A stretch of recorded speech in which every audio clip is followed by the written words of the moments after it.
월간 입원희 이번 시간에는 유전 상담에 대해서 공부해 보겠습니다. 유전 상담이라는 게 뭡니까? 뭐라고 생각하세요? 유전 상담 그럼 뭐가 저는 떠오르세요? 유전 질환을 가진 아이의 부모한테 그 아이를 키우는 데 있어서 혹은 그 다음 둘째, 셋째 아이를 낳는 데 있어서 필요한 여러 가지 정보를 이렇게 설명해주고 질문에 답해주고 위로도 해주고 뭐 이런 거 아닙니까? 네, 굉장히 포괄적으로 잘 알고 계신 것 같은데. 저번에 무슨 토론회를 네, 들었었거든요. 네. 그래서 유전 상담 그러면 이제 네. 대부분의 뭐 일반인 분들이 아니면 의료인들이 이제 이해하는 수준은 대개는 유전 질환이 의심되는 환자가 오면 가게도 파악하고 그다음에 유전 진단하고 그냥 그 정도로만 생각을 하시는데요.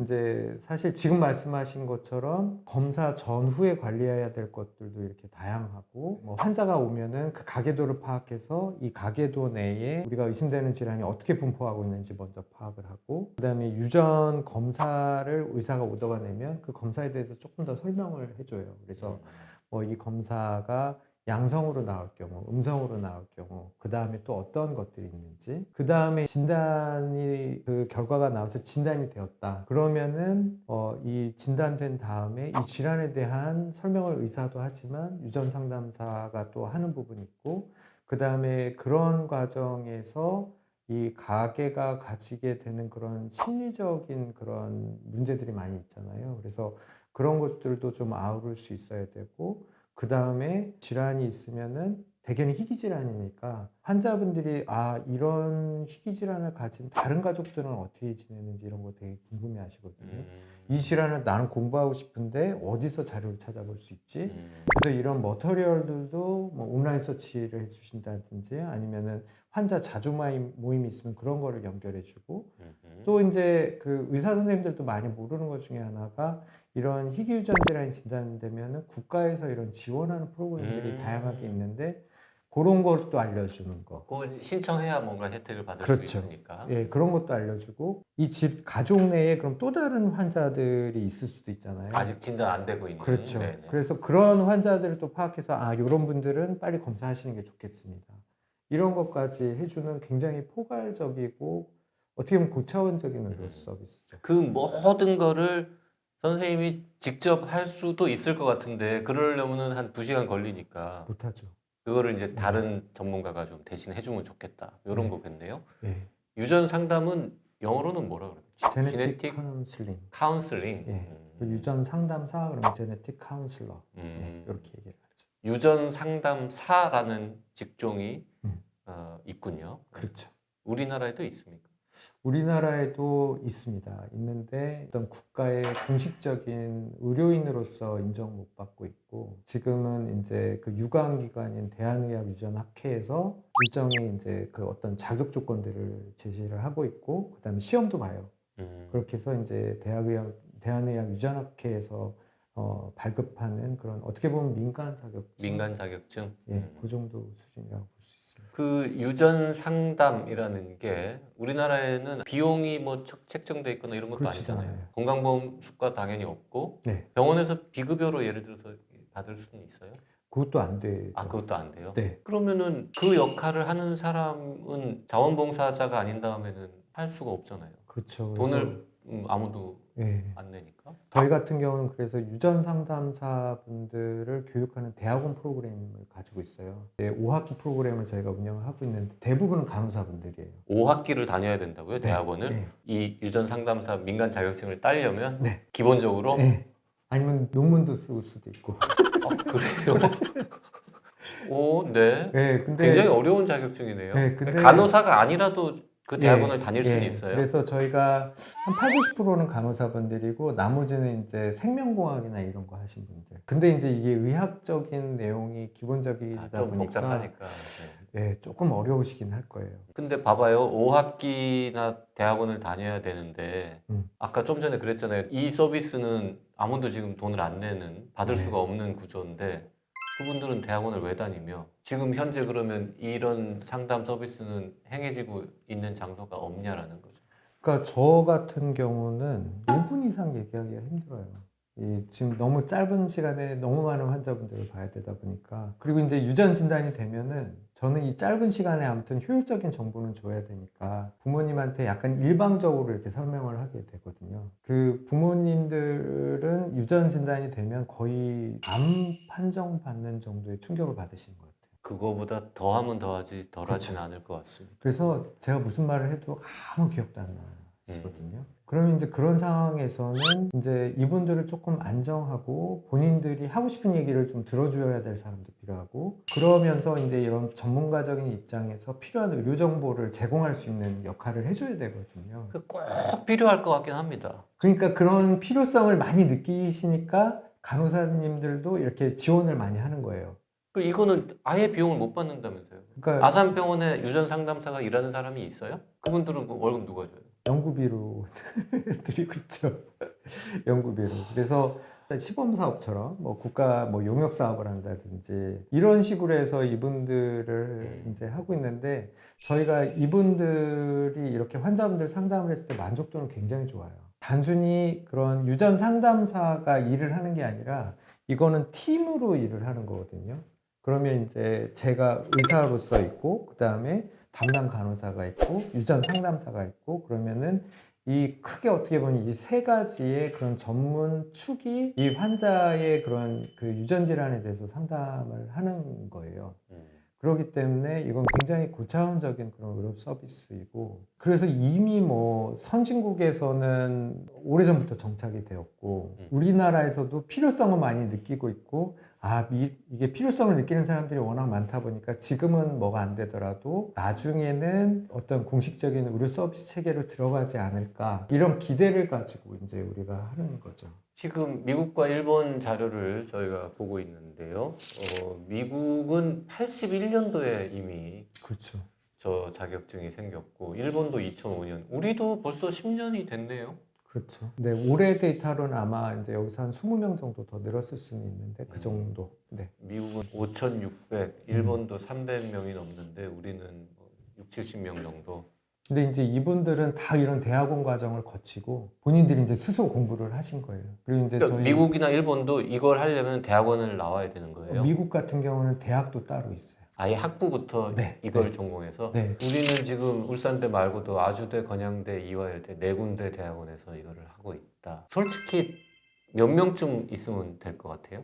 지금 한 6, 70명밖에 없는데.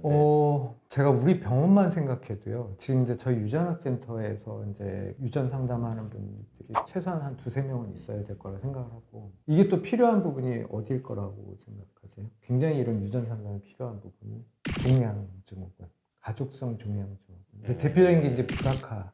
그쵸. 유방암, 가족력이 되게 중요한 네. 몇몇 종양에서는. 네. 그리고 종양 말고도 뭐 크론이라든지 그렇죠. 그 네. 중에도 또 네. 유전 질환이 있고 유전성 경향이 되게 높은 난치병들 좀 있잖아요. 그리고 대동맥 질환. 그러다 보니까 각 곳곳에 이런 유전 상담사가 필요하다는 걸 의사 선생님들도 느껴요. 근데 이제 의사 선생님들 중에 이런 유전 상담은 내가 다 할 수 있어 이렇게 하는 생각하는 분들도 있는데 사실 우리나라 의료 시스템에서 의사가 유전 상담을 한다는 거는 사실 넌센스고 이제 이거는 팀 어프로치로 의사와 유전 상담사, 간호사 이렇게 이제 그 협력을 통해서만 지금 가능한 우리나라의 시스템이 그래요. 그래서 꼭 필요하죠. 그냥 인구 대비로 따지면 뭐 미국하고 비교하는 건 너무 차이가 많이 나니까 일본하고만 비교해도 인구가 우리보다 2배 좀 넘으니까 그렇죠. 한 200명 정도. 우리나라도 한 150명은 최소한 그렇죠. 있어야 될 것 같은데 반도 채 안 되는데 저 미국에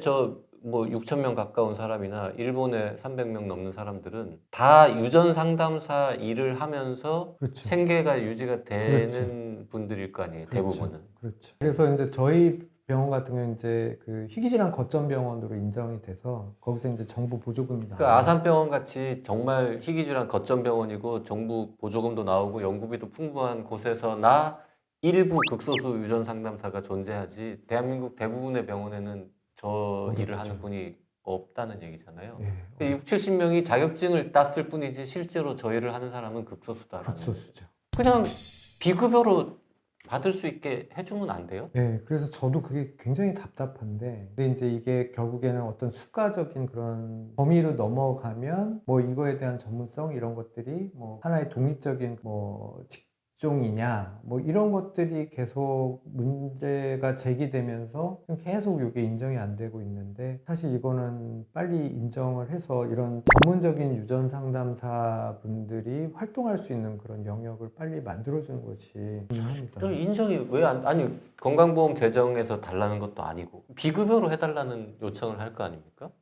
뭐 이제 이걸 비급 급여 해달라는 요청도 해요? 그렇죠. 급여가 제일 좋기는 하죠. 아, 네, 급여가 제일 좋기는 한데 뭐 급여가 안 된다면 비급여라도 빨리 이제 공식적인 서비스로 이렇게 정착시키는 게 중요하죠. 근데 이런 어떻게 보면 이런 전문적인 교육을 받은 분들이 활동을 못하는 상황이 되면 사실 이제 이런 것들을 또 악용한 사례들이 또 나올 수가 있어요. 그래서 약간 무자격자가 뭐 이렇게 뭐 야매로 뭘 그런 한다거나. 식으로 될 수도 있고, 아무튼 지금은 우리가 이걸 유료 서비스로 할 수는 없지만 이제 이런 것들을 또 개별적으로 어떤 유료 서비스 한다든지, 저희 유전 상담하는 경우에는 제가 진료 볼 때 그 유전 상담하시는 분이 먼저 들어와서 제가 환자하고 대화 나누는 걸 보고, 아, 그걸 들어요? 그렇죠. 아. 그 맥락에서 이제 추가 설명을 해주고 그러는 거거든요.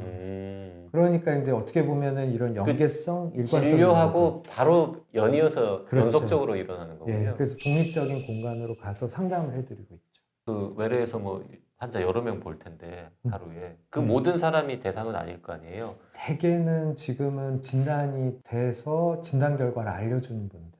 그럼 그렇게 얘기하시겠네요. 조금 더 자세한 얘기는 여기 이분이랑 같이 나가셔서 네, 네. 다른 방에 가서 좀 들으세요라고 하고 네, 모시고 가서 네. 아니면 이제 제가 그러면서 이제 포인트를 조금 얘기를 하죠. 뭐 이 질환에는 뭐 이런 거 좀 조심하고. 그러니까 5분에 할 수 있는 얘기를 일단 다 마친 네. 다음에 네, 네. 1시간짜리 추가 세션이 네. 벌어지는군요. 근데 네. 그거는 무료야. 그렇죠. 1시간 동안 특히 이제 막 그 진단명을 들은 부모한테 1시간 동안 구체적으로 어떤 얘기를 해주고 어떤 분위기로 그 1시간이 흘러갑니까?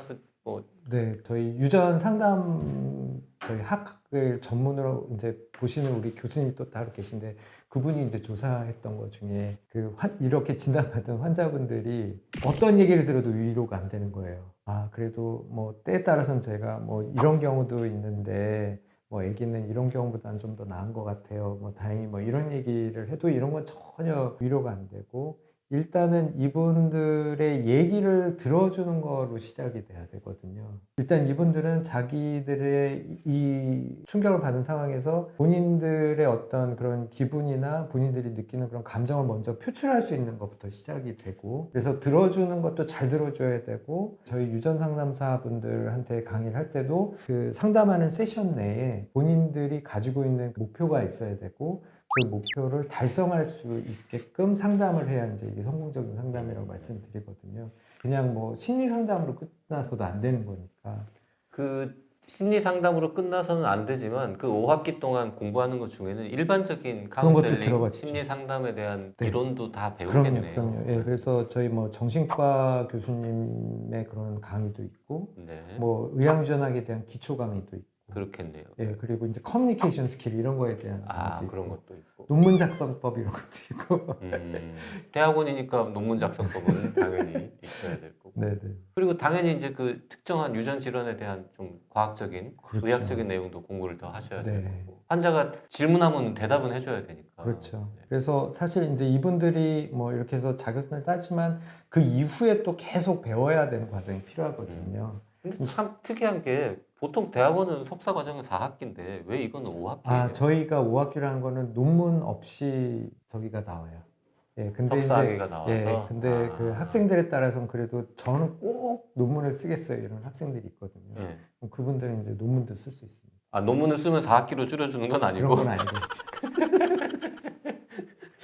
그런 건 혹시 아세요? 예를 네. 들어서 일본이나 미국에서 이렇게 상담을 1시간 정도 제공하면 네. 거기서는 비용 청구를 어떻게 합니까? 그리고 다른 나라는 급여 뭐 이런 게 좀 일부 되는 나라는 있는지. 예, 그래서 대개는 이제 미국하고 일본을 보면은 대개 한 10만 원에서 20만 원 정도. 미국하고? 일본 같은 경우는 네, 한 그 정도 이제 형성이 돼 있고 우리나라 같은 경우에 그런 뭐 당뇨 교육이라든지 아니면은 뭐 희귀질환 같은 경우에 영양교육, 대사질환 같은 네네. 영양교육 그런 거가 있는데 그런 게 한 6만 원, 10만 원 요 정도 선인 걸로 알고 있어요. 그거 1시간 채 안 되는 걸로 알고 있거든요. 네, 한 30분. 당뇨 교육 같은 것도. 네. 그 정도에 준해서 하면은 될 것 같은데. 네. 당뇨 교육이랑 비슷한 수준? 네, 그래서 최소한 그 정도의 트랙이라도 열어주는 게 전문가들이 충분히 이제 환자들한테 이렇게 설명할 수 있는 그런 의료 시스템을 만드는데 좀 기여가 되지 않을까 생각합니다. 뭔가 이렇게 전망 같은 게 있습니까? 언제쯤이면 이게 제도화가 되겠다. 뭐 비급여가 되겠다. 뭐 급여가 될 것 같다.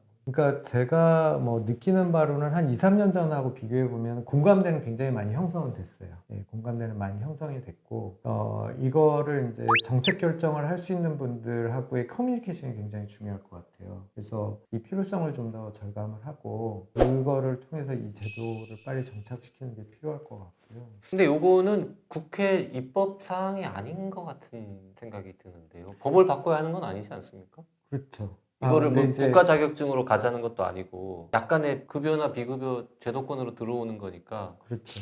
그 실제로 이 서비스를 이용한 그 하나의 부모들의 뭐 만족도랄까요? 뭐 반응 이런 걸 조사한 연구 같은 게 있습니까? 그렇죠. 그래서 저희가 질병관리청하고 이런 유전상담 지원 사업도 했었고요. 주황색이 보면은 이제 만족도를 나타내는 지표들이거든요. 그래서 이분들이 나는 유전상담을 받은 제공 시간도 본인들은 만족을 하고 이 상담하는 분들이 나의 고통을 이해하고 있구나. 이런 거에 대한 공감도도 뭐 충분히 형성되고 당연히 저 정도 나올 것 같고요. 네.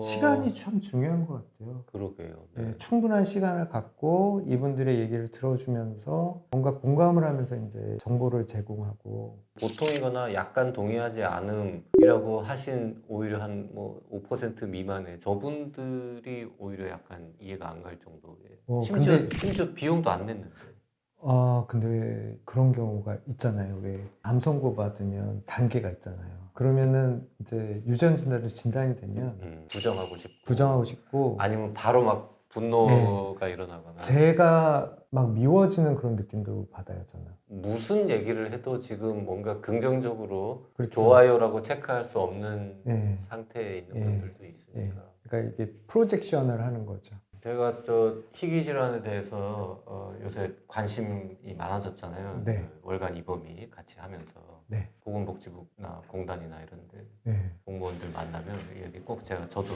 전달해서 힘을 보태도록 하겠습니다. 오늘은 유전 상담 서비스 관련해가지고 공부를 감사합니다. 감사합니다.